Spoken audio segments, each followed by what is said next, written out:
नाज़रीन, जैसा कि आपने देखा कि अब तक याकूब बेग की साजिशें मुसलसल जारी हैं। वो मुसलसल चाहते हैं कि उस्मान साहब को किसी तरह अपने मातहत कर लें, और इसी साजिश के नतीजे में उन्होंने लेफ के किले को उस्मान से पहले जाकर फतह कर लिया। वो जानते थे कि उस्मान इस किले को फतह करने वाला है, लेकिन फिर भी वो उस्मान से पहले जाते हैं और जाकर इस किले को फतह कर लेते हैं। जब उस्मान संजाक्सिस और अपने सिपाहियों के साथ वहाँ पहुँचते हैं तो वो देखते हैं कि याकूब साहब का परचम पहले से लहरा रहा है। वो ये देखकर बहुत हैरान हो जाते हैं, जिस पर याकूब साहब कहते हैं कि मैं तो आपको गाजी समझता था, लेकिन आप तो डाकुओं के साथ मिलकर फतुहात करने निकले हैं। क्या आप इस तरह से फतुहात करेंगे? मैं आपकी बहुत इज्जत करता था। संजाक्सिस ये सुनकर बहुत गुस्से में आ जाते हैं। वो कहते हैं, अगर हम इतने ही बुरे थे तो तुमने अपने बेटे को हमारे पास क्यों भेजा? जिस पर उस्मान साहब कहते हैं कि हम यहाँ जंग के लिए आए थे। कौन किस लिए लड़ता है और किसके लिए लड़ता है, इस बात से कोई फर्क नहीं पड़ता। हमारा मकसद सिर्फ फतुहात है। याकूब साहब कहते हैं, मुझे आपका ये फकरिया रवैया बहुत पसंद है, लेकिन फिर भी मुझे ये देखकर अच्छा नहीं लगा। मैं आपको बहुत पसंद करता था। जिस पर उस्मान साहब अपने सिपाहियों से कहते हैं, चले यहाँ से। अभी वो जाने लगते हैं तो याकूब उन्हें आवाज देकर कहते हैं कि ये किला अब आपकी मलकियत है।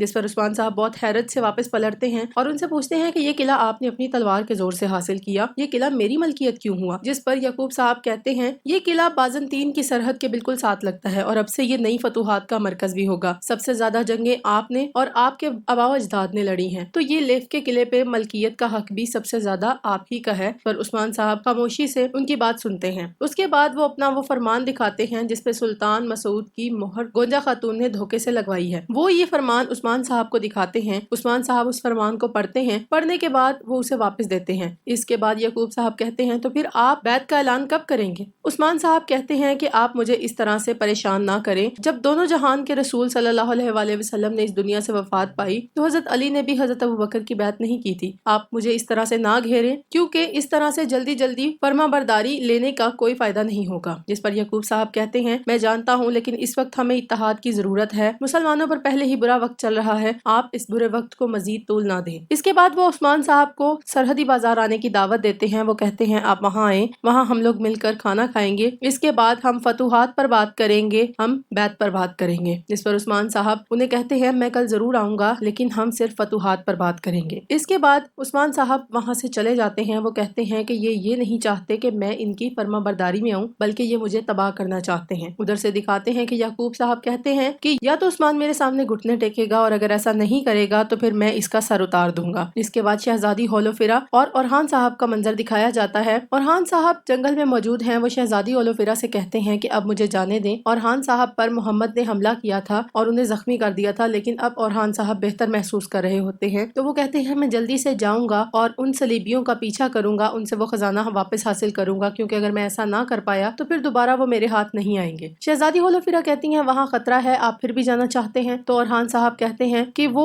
सोना मेरे लोगों की अमानत है, मैं उसे किसी कीमत पर छोड़ नहीं सका, चाहे इसमें मेरी जान को ही खतरा क्यों ना हो। अभी वो ये बातें कर रहे हैं कि दरवेश अफंदी आ जाते हैं। दरवेश अफंदी आकर कहते हैं कि आप कैसे जानते हैं वो सलीबी ही थे? जिस पर वो कहते हैं, क्या वो सलीबी नहीं थे? तो दरवेश अफंदी कहते हैं, उन्होंने सलीबियों का लिबास पहना हुआ था, मैं नहीं जानता, लेकिन हम नहीं कह सकते कि वो सलीबी ही थे। उनकी ये बात सुनकर ओरहान साहब कुछ समझ जाते हैं। वो अपने एक सिपाही से खुफिया तौर पर कुछ कहते हैं और उन्हें भेज देते हैं। इसके बाद वो दरवेश अफंदी का शुक्रिया अदा करते हैं और वहाँ से चले जाते हैं। इसके बाद मंजर पलटता है तो लेफ के किले का मंजर दिखाया जाता है। यहाँ पे उस्मान साहब के साथ बाला खातून, कनूर साहब और बंदार साहब मौजूद हैं। कनूर साहब कहते हैं कि जनाब, उन्होंने हमें ये किला क्यों दिया, आपको क्या लगता है? जिस पर उस्मान साहब कहते हैं कि याकूब साहब की चालें पोशीदा हैं, हमें बहुत मोहतात रहना होगा, क्योंकि अगर हम ऐसा नहीं करते तो हम तबाह हो जाएंगे। इसके बाद कनूर साहब कहते हैं, मैं समझ गया जनाब, लेकिन आपने ये किला कबूल क्यों किया? ये सब बातें सुनकर कुरान साहब कहते हैं कि वो खुद को सखी जाहिर करना चाहते हैं, वो दिखावा कर रहे हैं ताकि तमाम सरदारान उनकी इज्जत करें। इस पर उस्मान साहब कहते हैं कि उन्होंने ये किला मुझे सबके सामने इसलिए दिया क्योंकि उन्हें तवक्को नहीं थी कि मैं इसे कबूल कर लूंगा। वो चाहते थे कि वो तमाम सरदारान के सामने ये बात साबित कर दे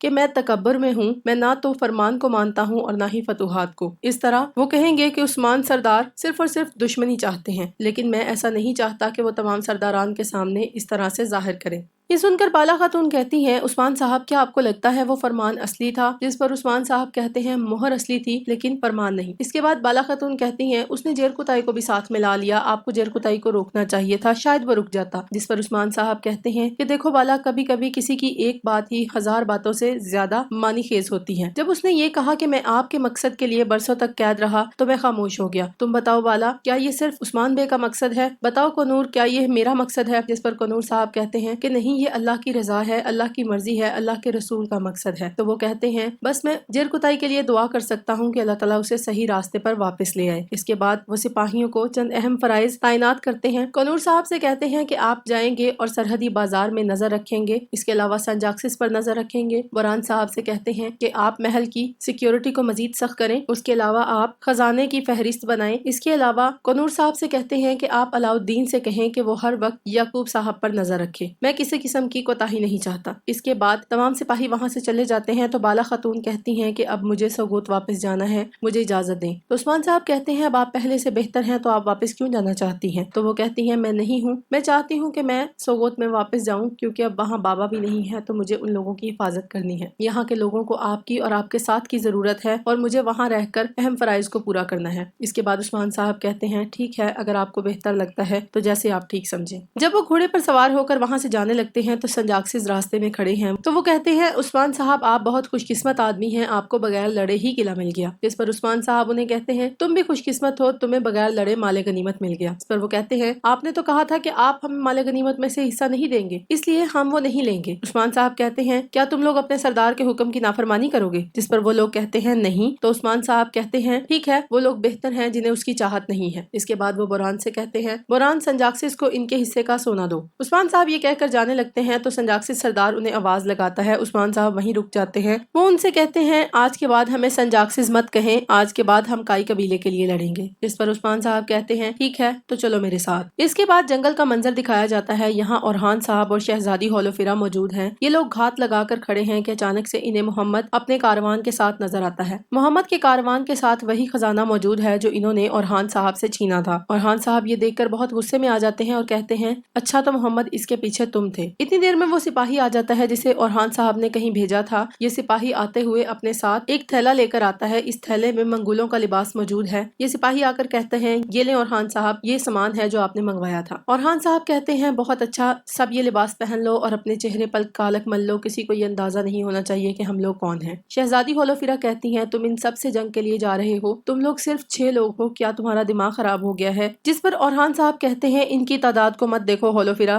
وقت گواہ ہے کہ کرساد نے 47 لوگوں کے ساتھ قلعہ فتح کیا، ان 6 آدمیوں کے ساتھ میں اب انہیں تباہ کر دوں گا۔ جب وہ سونا واپس لوں گا تب میں اپنی عزت واپس لوں گا، تب اپنے بابا کی عزت واپس حاصل کروں گا۔ اس کے بعد وہ تمام سپاہی منگولوں کا لباس پہن لیتے ہیں۔ شہزادی ہولوفیرا کہتی ہیں میں بھی آپ کے ساتھ آؤں گی، جس پر اورحان صاحب کہتے ہیں نہیں، تم نہیں آؤ گی، تم پیچھے رہو گی۔ اس کے بعد سرحدی بازار دکھایا جاتا ہے جہاں پہ مالہن خاتون اپنی دکان میں موجود ہیں۔ وہ اپنی دکان کی چیزوں کو ترتیب سے رکھ رہی ہیں کہ وہاں پر آئیگل خاتون آ جاتی ہیں۔ آئیگل خاتون اب تک شرمندہ ہیں کیونکہ جیر کتائی یعقوب صاحب کے ساتھ مل چکا ہے۔ آئیگل خاتون کو دیکھ کر مالہن خاتون کہتی ہیں او تو آئیگل خاتون آئی ہیں۔ وہ بہت طنزیہ انداز میں اس سے بات کرتے ہوئے کہتی ہیں جب تم اپنے جوتوں سے اس قالین پر قدم رکھو گی تو کیا تمہیں شرم نہیں آئے گی آئیگل؟ جس پر آئیگل خاتون کہتی ہیں کہ میں نہیں جانتی تھی کہ مجھے کیا کرنا چاہیے۔ تو مالہن خاتون کہتی ہیں میں کہنا چاہتی تھی لیکن میں پھر بھی خاموش رہی، میں جانتی ہوں کہ جیر کتائی کی طبیعت ٹھیک نہیں ہے، لیکن کیا تم مجھے اس بارے میں نہیں بتا سکتی تھی؟ بازار میں کیوں کام کر رہی ہو؟ جب عثمان بے سنیں گے تو کیا ہوگا؟ جیر کتائی کو تمہاری بات سننی چاہیے۔ جس پر آئیگل کہتی ہیں میں اسے نہیں روک سکی، مجھے معاف کر دیں۔ تو مالہن خاتون خاموشی سے منہ پھیر لیتی ہیں۔ فاطمہ یہ کہتی ہیں میں آپ کو اپنی بہن سمجھتی تھی لیکن آپ نے بہت برا کیا آئیگل خاتون، آپ ہمارے ساتھ نہیں ہیں، آپ دشمن کے ساتھ ہیں، مجھے آپ سے یہ توقع نہیں تھی۔ آئیگل خاتون بہت دکھ اور افسوس کے بعد ان کی بات سن کر وہاں سے چلی جاتی ہیں۔ سعادت خاتون آئیگل خاتون کو واپس آتے ہوئے دیکھتی ہیں۔ سعادت خاتون کے ساتھ ان کی خاص خادمہ فتنات بھی ہے۔ فتنات ان سے کہتی ہے کہ تمام سپاہی یعنی شہر گئے ہیں، وہ وہاں فروخت ہونے والی تمام قالینیں خریدیں گے، وہ کل ان سب کو لے آئیں گے۔ تو سعادت خاتون کہتی ہیں ایک بار مالہن خاتون کے کاروان پر حملہ ہوگا تو اس کے پاس بیچنے کے لیے کچھ نہیں بچے گا۔ اس کے بعد وہ فتنات سے کہتی ہیں کہ یہ آئیگل سے ملنے کا بہترین وقت ہے، اس کے آس پاس رہو، کیونکہ وہ یہ بات جان چکی ہیں کہ آئیگل مالہن خاتون کی بات سن کر کافی افسردہ اور دکھی ہے۔ مالہن خاتون اپنی دکان میں ہی موجود ہوتی ہیں کہ فاطمہ جلدی سے ان کے پاس آتی ہیں اور آ کر کہتی ہیں کہ اماں سعادت خاتون یعنی شہر کے قریب تمام دیہاتوں میں موجود تمام قالینیں خریدنا چاہتی ہیں۔ خواتین جاننا چاہتی चलाती हैं कि वो क्या करें, जिस पर मालहन खातून कहती हैं, सादत क्या तुम फिर कोई साजिश खेल रही हो। इसके बाद वो फातिमा से पूछती हैं कि वो तमाम कालीने लेकर यहाँ कब आएंगे, तो फातिमा कहती है कि सिपाही कालीने जमा कर रहे हैं, वो कल तक यहाँ आ जाएंगे, वो आपके हुक्म के मुंतसिर हैं अम्मा। ये सुनकर मालहन खातून कहती हैं, मैं ऐसी चाल चलूंगी कि सादत खातून को इस बारे में खबर भी नहीं होगी, आप खवातीन को खबर भेजें और मेरी बात गौर से सुने। इसके बाद जंगल का मंजर दिखाया जाता है जहाँ पर मोहम्मद उस कारवान के साथ चला जा रहा है। अभी ये लोग आगे बढ़ रहे हैं कि औरहान साहब और उनके सिपाही मंगोलों के लिबास में वहाँ आ जाते हैं। ये लोग इन पर घात लगाए हुए जमा हैं। इसके बाद औरहान साहब अपने सिपाहियों के साथ इन पर हमला कर देते हैं। वो सामने नहीं आते बल्कि छुप कर झाड़ियों में रहकर तीर चलाकर हमला करते हैं। इस हमले को देखकर मोहम्मद बहुत परेशान हो जाता है, उसे संभलने का मौका नहीं मिलता। औरहान साहब इस हमले में बारूद का इस्तेमाल भी करते हैं। मोहम्मद चूंकि इस हमले के लिए बिल्कुल तैयार नहीं होता, इसलिए वो बहुत हड़बड़ा जाता है। उसके सिपाही भी मुनज़्ज़म नहीं हो पाते। वो ढूंढ रहा है कि इन पर हमला करने वाले कहाँ हैं, लेकिन औरहान साहब सामने नहीं आते बल्कि वो दूर रहकर तीरों के जरिए और बारूद के जरिए से मोहम्मद के कारवान को बिल्कुल तबाह कर देते हैं। इसके बाद वो आते हैं और मोहम्मद के साथ एक मुकाबला करते हैं जिसमें मोहम्मद उनसे हार जाता है। इसके बाद वो मोहम्मद को एक जबरदस्त मुक्का मारते हैं जिस पर वो बेहोश हो जाता है। तो वो जल्दी से उस कारवान और उस सारे सोने को लेकर वहाँ से चले जाते हैं। नाज़रीन, इस वाक़े में मोहम्मद ठीक ठाक जख्मी हो चुका